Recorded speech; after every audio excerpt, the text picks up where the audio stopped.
17వ అధ్యాయము దుఃఖము, ప్రేమ, జీవిత మదనం. కల్కి ధర్మంలో ఇంకా ముందుకు వెళదాం.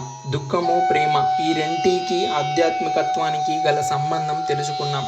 మనకి దుఃఖపడడం చేత కాదు, ప్రేమించటం చేత కాదు. ఇవ్వు, ప్రేమించు, సేవించు ఇలా సూక్తులతో మాత్రం మన జ్ఞానాన్ని అదరగొట్టేస్తూ వెదజల్లేస్తూ ఉంటాం. తోటి మనిషి కష్టాల్లో ఉంటే సాయపడకపోతే పోని, కనీసం సానుభూతి చూపించటం చేత కాదు. చిత్రం ఏమంటే సానుభూతి మనసుల్లో కూడా ఉండదు.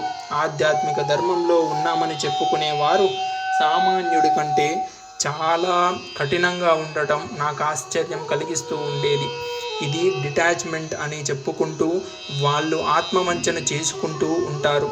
ఆధ్యాత్మిక చింతనలోకి అడుగుపెట్టిన తొలి రోజు ఏ త్రిగుణాలు కలిగి ఉంటారో చివరిదాకా అవే కలిగి ఉంటారు. కాకపోతే వారిలో విజ్ఞానం కావలసిన దానికంటే ఎక్కువగా పెరుగుతూ ఉంటుంది. వీటి గురించి పదే పదే ఎందుకు మొత్తుకుంటున్నానంటే జీవితాన్ని మనం దారుణంగా మిస్ అయిపోతున్నామనే బాధ. మన జీవితంలో దూరి జీవించటం లేదు, జీవితంలో ఇమిడి జీవించటం లేదు, జీవితానికి దూరంగా జీవిస్తున్నాం. జీవితాన్ని ఓ ప్రేక్షకునిలా చూస్తూ జీవిస్తున్నాం. జీవితం పట్ల మనకు గౌరవం లేదు. మన భద్రతను గురించి భయం ఉన్నది, కానీ అది గౌరవం వల్ల కాదు, అపనమ్మకాల వల్ల. అసలు ఆత్మోన్నతిని మనసారా మనం కోరుకోవడం లేదు. నిజమైన ఆత్మోన్నతి కలిగితే చాలా సుఖాలకు మనం దూరం కావాల్సి వస్తుందన్న అనుమానం. ఎందుకంటే సుఖం అనే దానికి మనం ఇచ్చుకునే నిర్వచనమే వేరు. పరదూషణ అంటే ఇష్టపడుతున్నాం, వ్యంగ్యం అంటే పడి చస్తున్నాం. ఈ వ్యంగ్యం మనిషిని పీల్చి పిప్పి చేసేస్తుంది. అయినా ఓ వ్యసనంలాగా దాన్ని మానలేకపోతున్నాడు.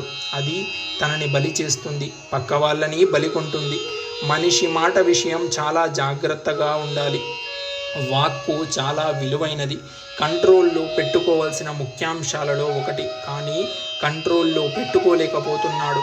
ఎన్ని ఆధ్యాత్మిక బోధనలు వింటాడు, ఆధ్యాత్మిక సాధనలు చేస్తాడు, కానీ వాక్కు విషయంలోకి వచ్చేసరికి నిగ్రహ శక్తి కోల్పోతాడు. అడ్డు అదుపు లేకుండా నోరు పారేసుకుంటూ ఉంటాడు.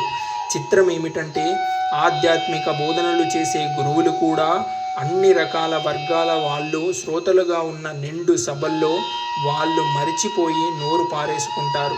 ఇది ఎన్ని జీవితాలను మలినం చేస్తుందో, అసహ్యకరమైన రంగులు పులుముతోందో వాళ్ళు అర్థం చేసుకోరు.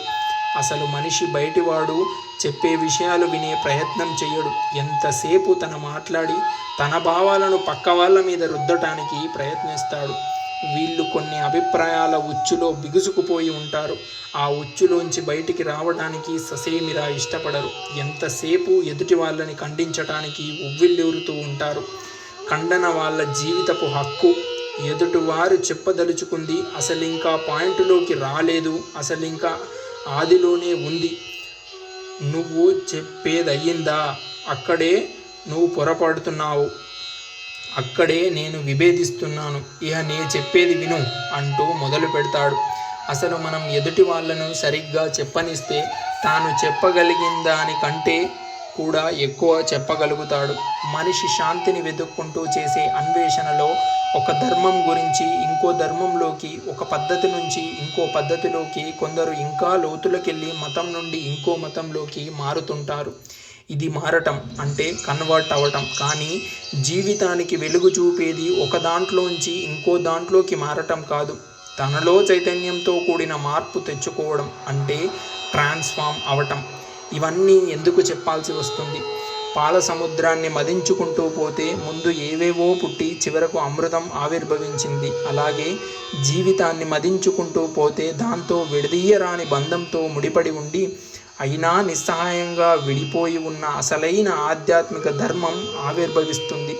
మనల్ని గురించిన నిజాలు కొన్ని తెలుసుకోవాలి. తెలుసుకోవటమే కాదు, అర్థం చేసుకోవాలి. అర్థం చేసుకోవటమే కాదు, అన్వయించుకోవాలి. అన్వయించుకోవటమే కాదు, వాటిలో ఉన్న బలహీనతలను అంగీకరించగలగాలి. అప్పుడే చైతన్యం ఆవిర్భవిస్తుంది.